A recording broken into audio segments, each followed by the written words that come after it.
Welcome to the Killer Innovation Show, the longest continuously produced podcast in history. Each week, Phil McKinney brings you the insights and strategies to amplify your creativity and innovation skills. Here's your host, Phil McKinney. Hello, this is Phil McKinney, and welcome to this week's episode. Over the last couple of weeks, we've been talking about characteristics of innovation leaders.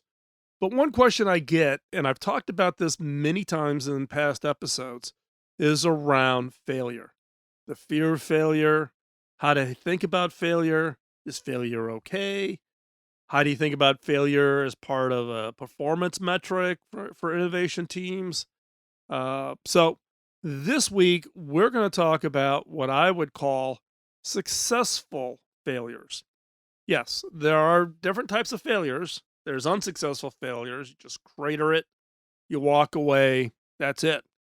But there's characteristics and there's a way to think about creating successful failures. And failures are basically the end result of experiments. Not all experiments are going to work out. Not every idea you come up with from an innovation perspective is going to crush it. You're not going to hit that grand slam home run, bottom of the ninth in the World Series to win it all. You're going to have failures. And you have to get used to the fact that those kinds of experiments you're doing to take a raw idea and put it out there as an innovation that's going to have impact, that's going to change how people work, operate, think, live, whatever you're focusing your innovation efforts on, you're going to experiment. You're going to have to try different things. And as a result, you potentially are going to have failure. So again, this week's episode is talking about how do you create innovations from failure? How do you think about successful failures? And so we're going to cover the three characteristics of a successful failure and answer the fundamental question: does innovation require failure? Do you think an innovation requires failure? And if so, how do you create these characteristics? How do you create successful failures? And that's the topic for today's show. But before we hop in, got my favorite ask. Can you like, share, and follow? Can you like the post about this episode on whatever social media we post it across a variety of our social media channels? Can you follow us? It's the easiest and best way to keep up with what we're doing. And can you share it? Can you let others know about the show? Now, I'm also assuming that you are a subscriber to the show so that you get it automatically into your podcast feed. Now, we've been going on for 17 years. So we're coming up on season 18, started in 2005. Now, you don't have to worry if you subscribe, whether it be on podcast, iHeart, Spotify, Amazon, wherever you get your podcast from. We don't put the entire archive on all those feeds. We don't overload the historical context. You get the last, I think it's like 100 shows, 150 shows, which would be about a little over the last 2 years of shows or so. We do 50 new episodes, fresh content every year. So we're here behind this microphone every week putting out that new content. So hopefully you are a subscriber. If not, go ahead and hop on over there to subscribe. So again, follow us, like it, and then share. Let others know about the show. And helps us spread the word, and it helps make people aware of the content. And you may be getting somebody interested in the content that could really benefit from the standpoint of their career or things that they're struggling with, particularly if they're an innovation leader. So with that, let's hop into this week's episode.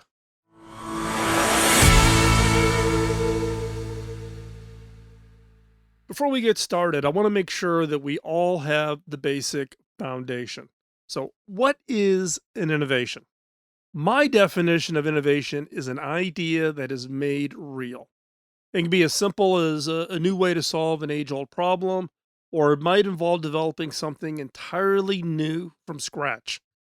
Innovation's all about seeing opportunities that others don't see, and then seizing them with creativity and hard work and a lot of frustration. Innovators are a special breed of people who refuse to accept that things cannot change for the better. But there are no guarantees that your idea will work and become a successful innovation. Creating a successful innovation requires experimentation. With experimentation comes the risk of failure. Now, let's be clear, failure is not a negative. It teaches valuable lessons about what works and what doesn't work. When things don't go according to plan, failure allows us to see what we need to change to the idea. Maybe we need to tweak it so that it can become a successful innovation. Now, not all failures are the same. Successful innovations requires not only a willingness to take risks and learn from failure, but also a capacity for what Manu Kapoor calls productive failures. Productive failures are the things that don't work out in your favor, but which reveal something new about how the world works or how your problem is viewed, or revealing something more about the problem that you're trying to solve. They're crucial to innovation because they help us think outside the box and expand our perspective. This is an opportunity for true insight. To experience productive failure, you have to fail successfully. Now, it's not always easy to tell if something is a success or a failure, but there are 3 characteristics that can help you figure out if you are able to create successful failures. So, what are these 3 characteristics? Number 1, effort. Did you put your all into this project? Now, let's be clearly honest here. Innovation requires a lot of hard work, a lot of patience, a lot of frustration, and possibly multiple times through a project, you're ready to throw the towel in and call it quits. A true innovator struggles through this uncertainty without giving up hope while holding on to the belief that they can succeed. Now, innovation is about perseverance, and without it, an innovation project will not get off the ground or come to fruition. The innovator must have a strong sense of commitment, even when others give up hope. Now, in my own personal example, in this case of just being able to stick with it, many, many years ago, this is probably back in the late 80s, mid to late 80s, I was the CEO of a supercomputer company called Terraplex, based out of Urbana-Champaign, Illinois. It was a technology that had originally been developed at U of I, and we spun it out into a separate company, and I was recruited to be the CEO. Now, this is all, extremely high risk. It was a new microprocessor design, and let's not forget about what the late 80s was like in startups. It was still tough to get and raise money. We were in an economic recession at the time, so there was tough economic times. But those working on the project were absolutely convinced that we could transform computing architecture. This particular technology around Terraplex is a new processor technology called MISC, or Minimal Instruction Set Computing. It basically took what was an Intel processor and all the other processors out there that had very complex instruction sets and broke them down into just a handful of instructions that would allow it to mimic any other processor. You could execute any code from any other computer on this processor. So we designed the processor, we modeled it, we proved out its capabilities, but we were facing some tough economic times, and we were, basically a handful of people, less than 6, in Urbana-Champaign, Illinois, trying to change the world. And again, we didn't lack for energy. We did not lack for belief and hope. Now, the real problem though is that we did ignore some of the signs, the challenging economic times, the the ability to raise investors. Why were the investors not willing to put money in? And at that time, we had a little bit of arrogance. Our view is, oh, they just don't get it. They don't understand processors. They don't see the future. They are risk averse. We could come up with 10,000 reasons as to why our plan was perfect and they just did not get it. We didn't really listen. We really didn't look at it differently. It took us a long time to finally realize that what we were doing was great work. But as I've said many times on this show, the difference between a good idea and an absolutely great idea is typically not about the idea. It is about the timing. We couldn't get institutional investors willing to fund because we were in an economic recession. We were not based in Silicon Valley. We were attacking fundamental thinking around what processor designs should look like. A number of VCs had us come out, and we had to present to professors at Berkeley and at Stanford our designs as part of their due diligence effort. The professors are like, no, this will never work, etc. We did get one venture capitalist, Gary Morgenthaler from Morgenthaler Ventures, came out. He actually flew out to Urbana-Champaign. I think the only reason Gary came out to actually give us any of the time is Morgenthaler Ventures was actually started by his father back in the 50s out of Cleveland, Ohio. And it was one of the very early stage Midwest venture capital firms. So, albeit Gary was based in Silicon Valley, he was willing to come to the Midwest because of his family roots, his history, his father, etc. And Gary came and spent 2 days with us looking at what we were doing and etc. So at this point, we were basically being funded by angel investors, high net worth individuals throughout central Illinois, Indiana, going into Iowa. These were like, one gentleman ran the local Caterpillar dealership. We had bankers who are putting their own private money in out of Chicago. We had high net worth individuals out of Chicago putting money in, and that was what was funding the Terraplex work.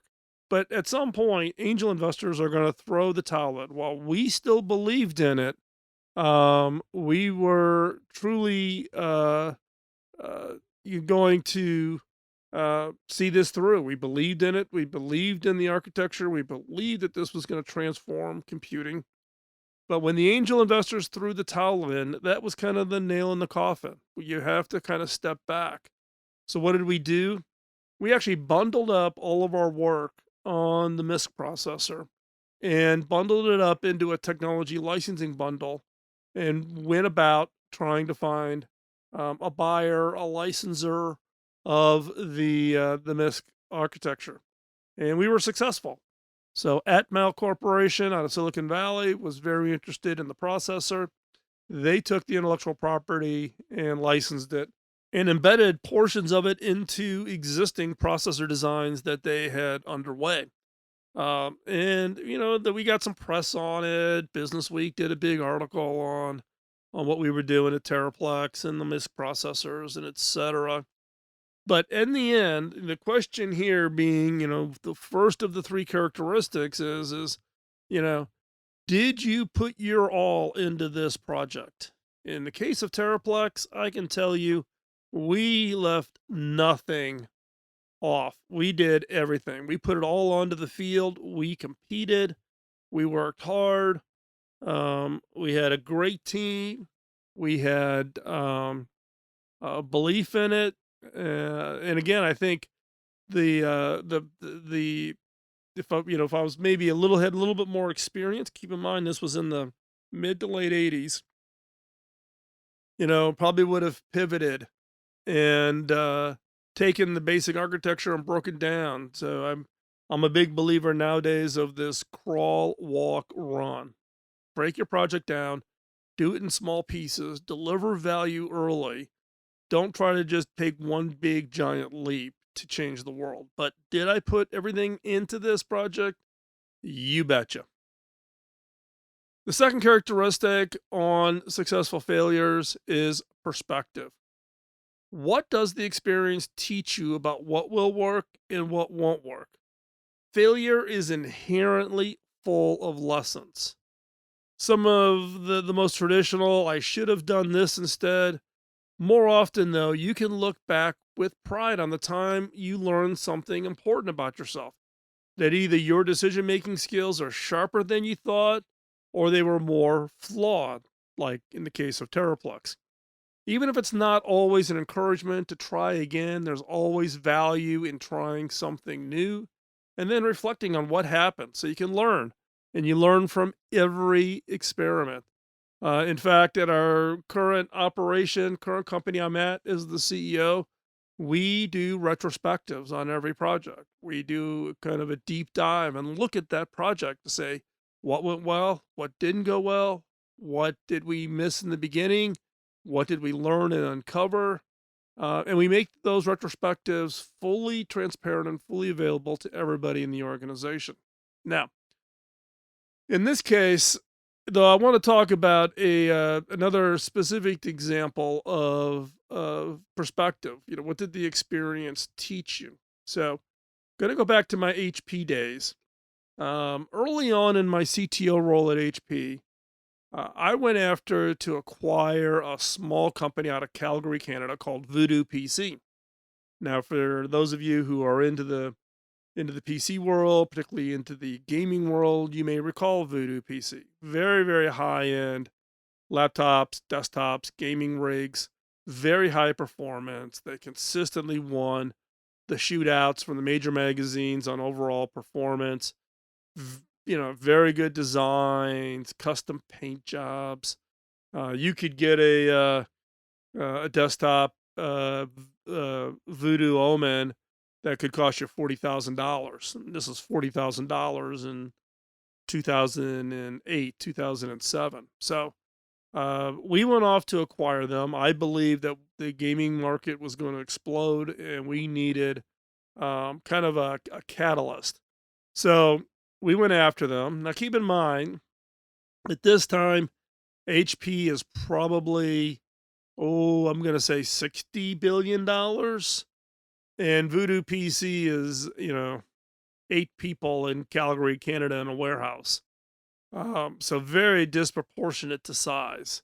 Now, the real aim was not just to acquire the product line, right? But one of my underlying aims was really to inject some risk taking, some creative culture into HP, bring some renegades into the HP organization. Now, keep in mind, I was new in my role as the CTO at HP. And maybe, my eyes were bigger than my stomach from the standpoint of being able to do this acquisition. But we were actually able to successfully close the deal. And the company was owned by two brothers, Raul and Ravi Sood. And both came over to work at HP. Now, keep in mind that, Raul was the founder of Voodoo and had grown the business from scratch, starting right out of literally within a couple of years out of high school, and had been quite successful with Voodoo PC and had never worked really for a company. In fact, I was his very first boss. And I think where we probably could have done better on this case was helping people come into large organizations like that to actually help you be successful. Now, Raul had a whole series of product ideas and technologies that he wanted to tap into. And, through this process, um, uncovered and learned what are some of those opportunities, what are those perspectives that you gain when doing these kinds of efforts, where think of it as almost like a co-innovation project between a very large corporation and a very small startup. HP is all about scale. Voodoo is all about design and elegance and customer experience and online ordering experience and then the personal touch, which isn't really the model that HP was built around. And so there was learning that was occurring on both sides of the table through this process, and it gained a lot of perspectives. But it also opened our eyes at HP about how we could act differently. Now, even today, you can go to HP and you can order an HP Omen product under that brand. So there was a whole series of the Voodoo brand messaging, brand characteristics that we ended up integrating into HP that still lives on today. Now, I'm no longer at HP.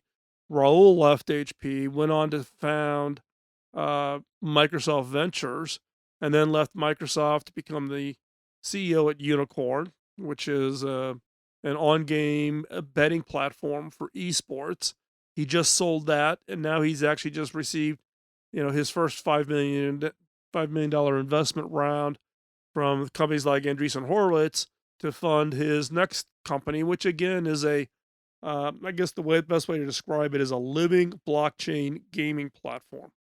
And even though none of us are there, the Voodoo influence at HP still lives. We learned that it wasn't just about the technology, the perspective we gained, the experience that we gathered from this effort of a big company acquiring this little dinky little company was understanding the customer differently, understanding the brand experience and how important that brand experience was.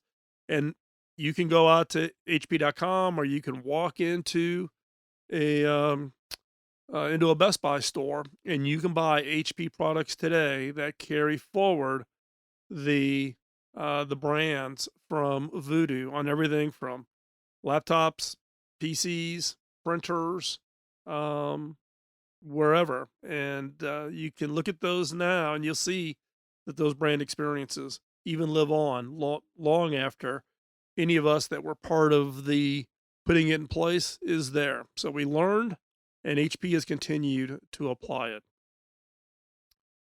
The third characteristics of successful failures is inspiration. Does this new understanding inspire an entirely different idea than before? Did something spark out of this that became something totally new? Now, there are a few ways a failure from an experiment can inspire new ideas. Sometimes it might lead to lessons about the nature of the problem, which inspires better solutions. Other times it can teach us something about how we think, and this encourages new solutions because we're now looking at things from a different angle. Now, in my own history, the example the story I wanted to share was around a company that I was part of. This would have been 1984, 85. I've talked about this in some previous shows, and that is ThumbScan. ThumbScan was a company that was doing fingerprint biometric security. And this was, again, 85 timeframe, right before my experience at Terraplex, as an example. And this was around, again, how do we create really low cost, highly functional, effective biometric security technologies? You have to keep in mind that biometric security technologies at that time were $20,000, $30,000 per unit. ThumbScan's target was less than $900 for a unit. Now, the technology, it was pretty rough. I was actually brought in originally as a contractor to take the concept, the idea, which is basically in the back of a napkin, and build out its first prototype. So, including all of the optics, the hardware, the software, everything. So, I had a small company in Silicon Valley that I had founded where we basically helped innovators take their ideas off of the back of a napkin and turn it into a product, something that they could mass produce and ship. So I was under contract. Thumbscan had asked for my help, and we had built up the prototype and actually had product built. However, the problem being is great. The innovators, myself, the handful of people who came up with the original idea, we had the product, but nobody was buying it. It was not a product that people were willing to buy. There were a number of issues around it. And this included, things like, uh,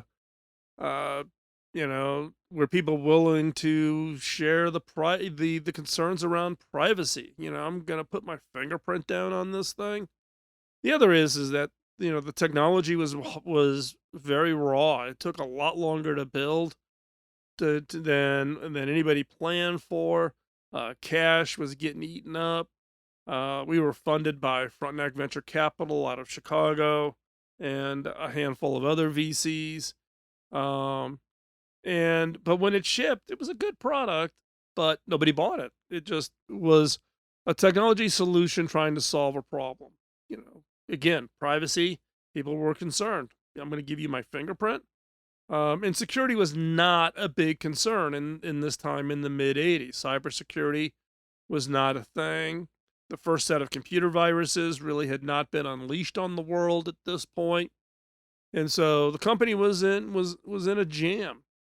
And so, I was challenged to think about, are there other products Thumbscan could bring to market that would be more readily available to generate revenue and could be used to sustain the business until such time as the core Thumbscan product truly became viable. And we came up with a product called PC Boot. PC Boot was around, not so much, not definitely not biometric security, but a way to protect PCs. Because back then there was no security. There was no security in the operating system in a PC. Anybody could boot up a PC, stick a floppy drive in, copy the data off the hard drive, and walk away, and nobody would be any wiser. And people were using PCs for payroll information, confidential, documents, etc. So there had to be a way to protect the PC. So we came up with this product called PC Boot, much less intrusive. We did actually get Thumbscan to acquire a company called Gordian out of Silicon Valley. There was a company that had gone bankrupt, but it had a token security device. And so you could add an additional layer. You could just put the PC boot in, which would restrict the booting process of the PC. You'd have to put your password in before you got to the operating system. You could use a token, so you could do a password and a token. So you had different layers of security. Product was really easy to build. We used actually some of the underlying operating system security work that we'd already done for Thumbscan, and we introduced the product. We did it start to finish probably in 3 to 4 months, where we literally had nothing till we had product available for sale. And this product took off like a rocket. It went on to win Product of the Year that year at Comdex and became the number one security product for years before Microsoft actually decided to put security in the operating system. And it saved the company. It saw the issue. It identified a new problem, a problem that was uncovered through the process of the other failures that we were doing with Thumbscan, trying to build a product, go out and sell it. Nobody was buying it. Why is nobody buying it? What's the real problem? Again, we solved it by underlying and understanding the problem in a unique and different way. So again, the three characteristics of a successful failure: one is effort. Did you put your all into the project? Did you really leave it all on the field? Did you try? Two, perspective. What does the experience teach you about what will work and what won't? Right? Just failing and walking away, that doesn't teach you anything. What did the experience teach you? What did you learn? What's your retrospective on every one of your projects? And you should do it for every one of your projects. And then three, What's the inspiration? When it's all said and done, does this new understanding, the lessons learned, your experience of this project, does it inspire you to go after an entirely new and different idea? What's your version of the PC boot solution that takes something that you got inspired and that you can be successful at? When it comes to failure, remember that experiments that fail are just opportunities in disguise. Take the time to create successful failures instead of simply moving on without ever looking back or learning why the ideas didn't become those world changing innovations that you anticipated. Failure isn't always bad if handled properly. So try celebrating the small wins along the way rather than just focusing slowly on achieving the major milestones. By encouraging failure throughout the process, you'll find that even more innovative ideas are sparked along the way, which then leads to an entirely new way of doing things. Some of the most successful innovations were born from failures. Now, are you hoping to avoid failure? Look, nobody likes failure. It's hard to face, but we tend to beat up ourselves. But are you hoping that you've got some clever way to avoid failure? Look, we're surrounded by innovation. It's how civilization prospers, economies grow, people learn something new, and our species survives. Innovation is the process of creating something new and often better. Are you hoping to create innovations without experiencing failure? Then just stay away from trying to be an innovator. Your likelihood of success has gone to zero before you even began. The only thing inspiring about this lack of trying and failing is that you'll never know if you could have created an innovation that changed the world. With every failed experiment, there's potential for success. But when you walk away from even trying out of fear of failure, you'll never know what could have been. The key to innovation is learning from failures. Without failure, there's no learning, no growth, no correction to the original idea, to the path that should have been considered to successfully transform that idea into a world changing innovation. As stated before, experiments fail. Face it. Part of what innovation is all about is being creative and experimenting with new ideas. But you can't do this unless you're willing to try and fail. So, yes, successful innovations require successful failures.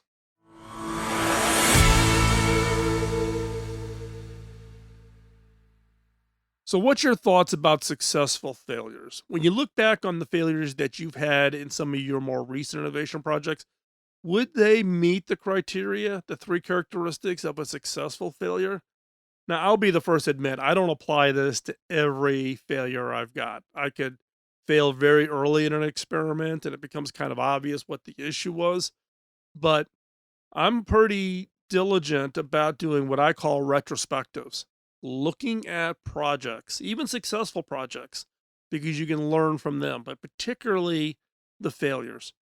The successful failure strategy allows you to set a culture within your team and within your organization to not let just failures just kind of fall into the background. Now, a lot of us would hope our failures would be ignored and nobody would notice them, but looking at them hard, asking the tough questions, looking at what different perspectives did you get? Is there an inspiration in this failure?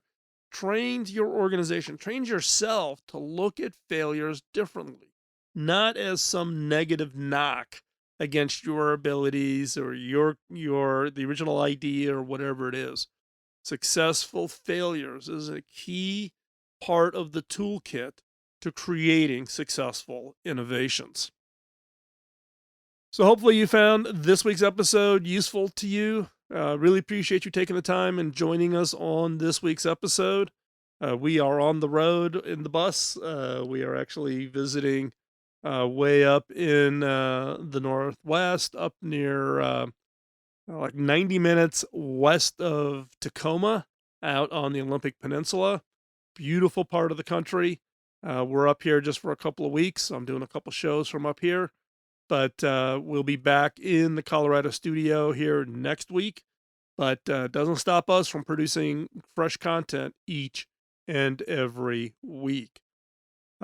Again, I want to thank you for your time. Time is the most valuable asset you have. You can't save it.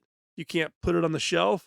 Time is the most valuable asset you have, and you've chosen to give us your time, and I do greatly appreciate that. So, give us some feedback. Let us know if there's questions or topics or things that you would want to get answered. Drop us a note, phil@killerinnovations.com. We get those emails directly. They don't go through any filters or anything like that. So, and a lot of the upcoming episodes are based on questions we get from that email. So drop us a note, let us know. Also, post a comment about the show over wherever you get your show at, whether that be at over on iTunes or over on Google Play or Spotify or iHeart or Amazon or wherever you get the content. Post a comment, give us a rating, let us know. We try to look at all of them if something new pops up. So it's another way for us to make sure that we're delivering valuable content for you. Again, one favor I would ask is help spread the word of the show. Let other people know about this content. If there was something in today's episode that you found very useful, share it with somebody. You can grab the link at the bottom of the show notes over at killerinnovations.com.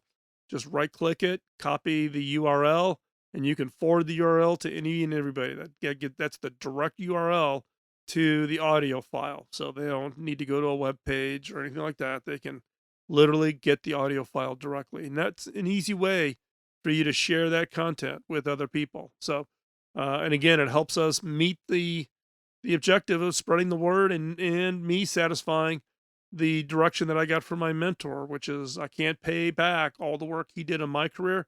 I can only pay it forward.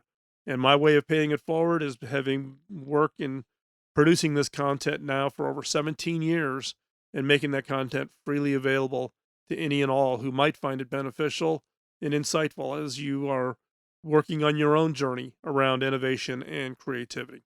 And with that, we will talk to you next week. Bye-bye. Podcasting nonstop since 2005, this has been the Killer Innovation Show on the Innovators Network.